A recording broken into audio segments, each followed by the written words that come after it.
ತೀವ್ರತೆ ಇದ್ದಂಥವ್ರಿಗೆ ಅವ್ರಿಗೂ ಕೂಡ ಕೋವಿಡ್ ಟೆಸ್ಟನ್ನು ಮಾಡಿ ಅಂತ ಹೇಳಿದ್ದೀವಿ.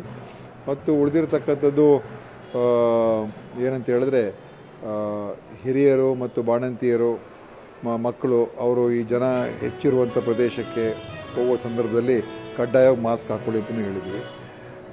ಆಮೇಲೆ ಶಾಲಾ ಮಕ್ಕಳು ಈಗ ಶಾಲಾ ಶುರು ಆಗ್ತಾ ಇರೋದ್ರಿಂದ ಯಾರಿಗಾದ್ರೂ ಜ್ವರ ನೆಗಡಿ ಕೆಮ್ಮಿದ ಜಾಸ್ತಿ ಇದ್ದರೆ ಅವ್ರಿಗೆ ಶಾಲೆಗೆ ನೀವು ತಕ್ಷಣ ಕಳಿಸ್ಬೇಡಿ, ಅವ್ರ ಗುಣಮುಖ ಆದ ನಂತರ ಕಳಿಸಿ ಅಂತ ಹೇಳಿದ್ದೀವಿ. ಮತ್ತು ಶಾಲೆಯಲ್ಲೂ ಕೂಡ ಅವ್ರಿಗೇನಾದರೂ ಶಾಲಾ ಮ್ಯಾನೇಜ್ಮೆಂಟ್ಗೆ ಮಕ್ಕಳಲ್ಲಿ ಈ ಥರ ಕಂಡು ಬಂದಾಗ ಅವ್ರಿಗೆ ಮನೆಗೆ ಕಳಿಸ್ಬಿಡಿ. ಯಾಕಂದರೆ ಅನಾವಶ್ಯಕವಾಗಿ ಅದು ಕೋವಿಡ್ ಇರ್ಬೋದು, ಬೇರೆ ಯಾವುದೇ ವೈರಲ್ ಇನ್ಫೆಕ್ಷನ್ ಇರ್ಬೋದು, ಹರಡಬಾರ್ದು ಅಂತ. ಮುಖ್ಯವಾಗಿ ಏನಂತ ಹೇಳಿದ್ರೆ ಇದು ಅಷ್ಟೊಂದು ತೀವ್ರತೆ ಇದರಲ್ಲಿ ಕಂಡು ಬರ್ತಾಯಿಲ್ಲ ಅಂತ ಇದ್ರಿಗಿರುವಂಥ ಮಾಹಿತಿ ನಮ್ಮ ಕೇಂದ್ರದಿಂದನೂ ಕೂಡ ಅದೇ ಮಾಹಿತಿ ಇದೆ, ನಮ್ಮ ತಜ್ಞರು ಅದೇ ಮಾಹಿತಿ ಕೊಟ್ಟಿದ್ದಾರೆ. ಇದು ಸಹಜವಾಗಿರುವಂಥ ಒಂದು ಇನ್ಫೆಕ್ಷನ್ ಆಗ್ತದೆ. ಇದರಿಂದ ತುಂಬ ಏನು ಗಾಬರಿಪಟ್ಟು ಅಥವಾ ಭಾಳ ಒಂದು ಕೆಟ್ಟ ಪರಿಸ್ಥಿತಿಗೆ ಹೋಗುವಂಥದ್ದು ಏನೂ ಕಂಡು ಬರ್ತಾಯಿಲ್ಲ ಅಂತಲೂ ಕೂಡ ನಮಗಿರುವಂಥ ಒಂದು ಮಾಹಿತಿ.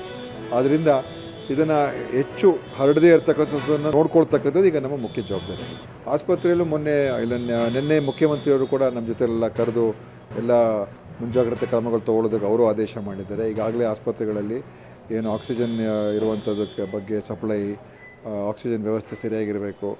ಮತ್ತು ನಮ್ಮ ಜಿಲ್ಲಾ ಆಸ್ಪತ್ರೆ ಎಲ್ಲ ಕಡೆ ICU ಬೆಡ್ಗಳು, ವೆಂಟಿಲೇಟರ್ಗಳು ಸಂಖ್ಯೆ ನೋಡಿಕೊಂಡು ಅದನ್ನೆಲ್ಲ ಸರಿಯಾಗಿ ಇರ್ತಕ್ಕಂಥದ್ದು ನೋಡ್ಕೋಬೇಕಾಗ್ತದೆ.